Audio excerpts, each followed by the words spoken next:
So next, let's take a quick look at Java values and types. And this is important, especially because when we get to classes, and classes are essentially just user-defined types or programmer-defined types. Let's use the word programmer. So classes are programmer-defined types, and we will eventually come to the question, well, what exactly can you do with a type anyway? And what does type mean?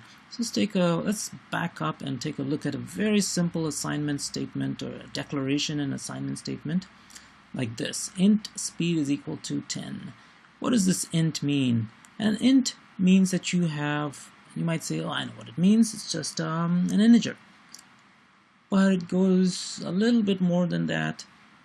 An int is a representation of not just integers, but also the kinds of operations that you can do with an int. So what can you do with an int? You can add, subtract, multiply, divide, and take the remainder. And you can do other things as well. You can compare it. You can compare it with, say, speed greater than 5. That will be either true or false. So there's a whole bunch of things that you can do with anything that is of type int. There's a bunch of operations. Later on, we will set up our own classes, and we will set up operations that you can do with objects. And when we do that, we want to have the same kinds of question. What does a particular class mean? What exactly does it mean? And what does any type mean? And the answer is, it means more than you would think. It means that you can have representations of values. So speed can have the value 10. But also there's a whole bunch of other operations, a whole bunch of, besides assigning a value, you can add, you can subtract, and so on. So a type is a set of values and operations on those values. Those operations in this case will give us values that can be put back into an int. Okay, so we can, basically what that means is a type is a set as in set theory from mathematics. And the kinds of operations that we can do are mathematical operations like addition, subtraction. So if you add two ints, you get an int back. And so think of that in terms of the problem that we ran into before. I'm going to back up a couple of slides. So int I, if we take the maximum value, that is still valid. That's still a valid member of the set of ints that we can use. If you add 1 to it, you get, this is about 2 billion. If you add 1 to it, you get negative 2 billion. That is also a valid member of the set of elements in this set of int elements that we can represent with a single int. So you might want to think more deeply about, well, what does it mean to perform an operation? When you perform an operation, you do something and you get back as a result a member of this set of values of int, of type int. Okay, so, and you can take a look in page 23 of the textbook for a slightly more detailed description. And so this is just a basic description of an int. You want to think about these things very carefully, and it'll help you, believe it or not, it'll help you solve bugs. It'll help you fix bugs, solve problems, stuff like that. Okay, so a type is a set of values plus operations on those values. Value, what is a value? What is a 10? It's just a representation of something of a number that we know sort of exists in real life, like in this case 10 miles per hour, something like that. A value is an abstraction used to represent or model properties of objects, usually properties of actual objects. So it's a representation. Integer model problem features we count in integer. We use integers basically to count. For example, things like the number of students in a class, the number of words on a page. We use floating point numbers or real numbers to measure things, the width of a table, the time it takes to run 100 meters, the speed of a car at a particular time. Those are all things we can measure. So whenever we measure things, you want to use floating point numbers, that's floats or doubles. Whenever we count things, we want to use integers. Now this will become important because let's say we want to represent currency or dollar values. What do we use, integers or real? It turns out that what we're really doing is counting, and so it turns out for a lot of reasons integers are better for representing money than real numbers. And I'll give you one reason why, one quick reason. Let's say you had $10.55 and you have to do some operations like find 50% of that. Of course you'll get a fraction of a penny. Now what do you do with that fraction?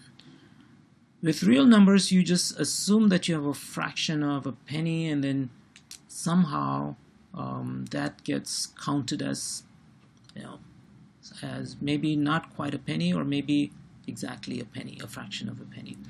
So this can, using real numbers for dollar amounts, dollar and cent amounts, can actually give us problems. In the end, we have this round off problem. We have to account for all these fractional pennies somehow.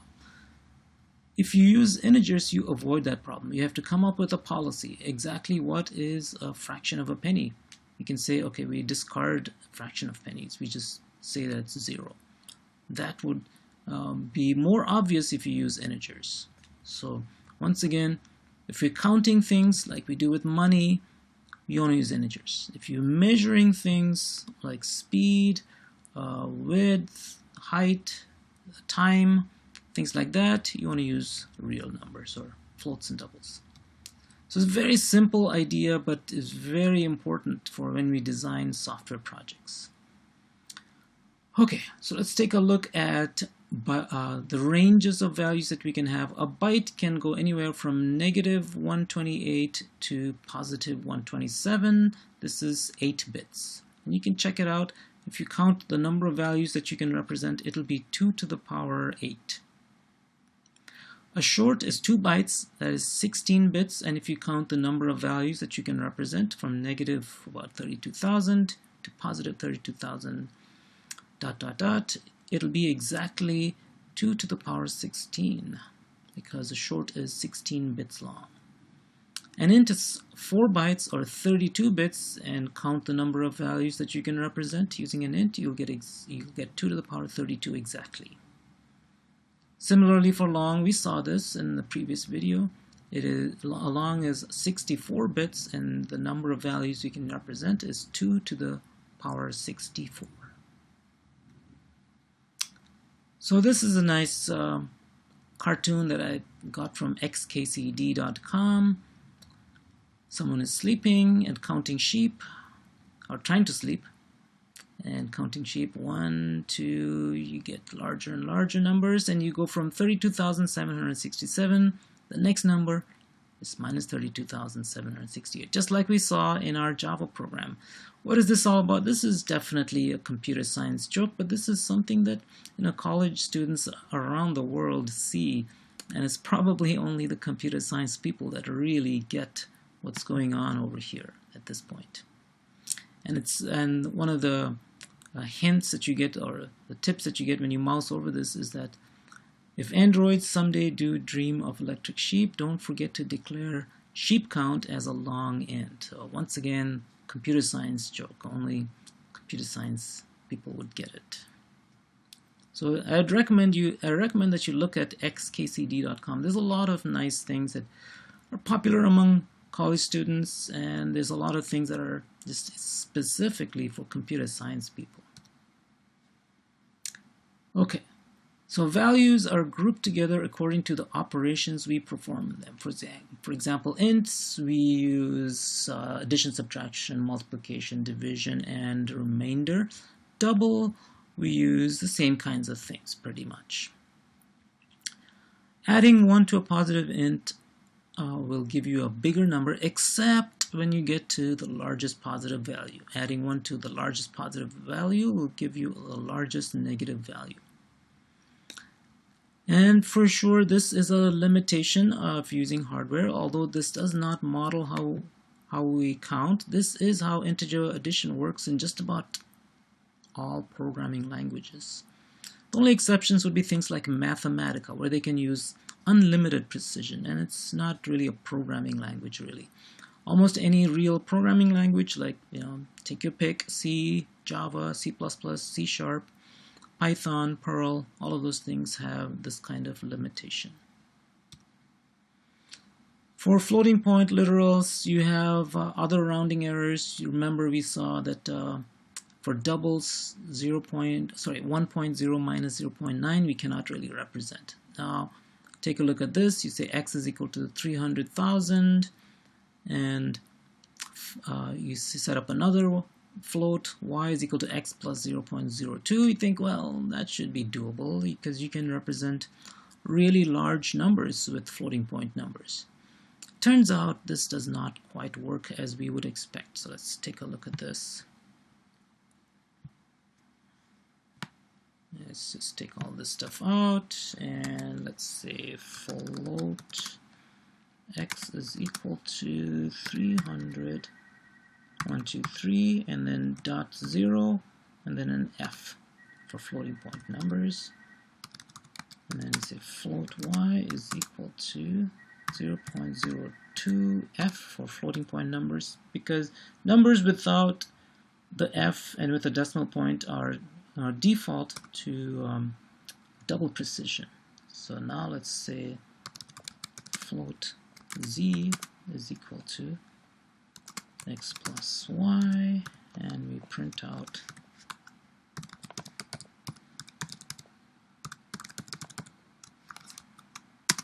z is, oops, so that's z. Okay, just adding two numbers, x 300,000, y 0.02, and we add them together, store it in z, and we'll print it out. We'll also, let's just print out, well, we'll just put in a print line, system dot out dot print line, the largest float is, and we can do the same thing that we did with integers, as a max value. And let's also print out the smallest.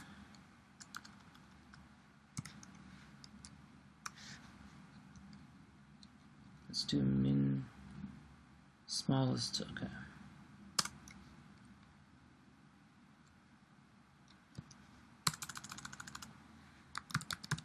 So this is, it's going to be a little bit deceptive, I guess, as a word. If you print this out, it gives you a different sense of what we can represent. So let's just take a look at these first numbers. This says that the largest float is 3.4 something something times 10 to the power 38. That's a massive number. That's 3, 4, and then 37 zeros, sort of, which is a large number. The smallest floating point number is 1.4 times 10 to the power negative 45. That's 0, and then 44 zeros, and then a 1, which is pretty small. And you might think, the deceptive part is that you might think, well, you can go from negative 3.4 10 to the power 38, that's a very large negative number, to positive 3.4 10 to the power 38. Yes, you can do that. The smallest number that you can look at is 0.0, and then 40 more zeros, and then a 1 somewhere later, which is a very tiny number. And you might be led to believe that you can represent this whole range using this precision. Well, it turns out no, you can't. There's a lot of holes in that long range of numbers. So for example, you add 300,000 plus 0.02, you would think you should get 300,000 0.02. No, you get 0.303. So once again, limitation of hardware representation of floating point numbers.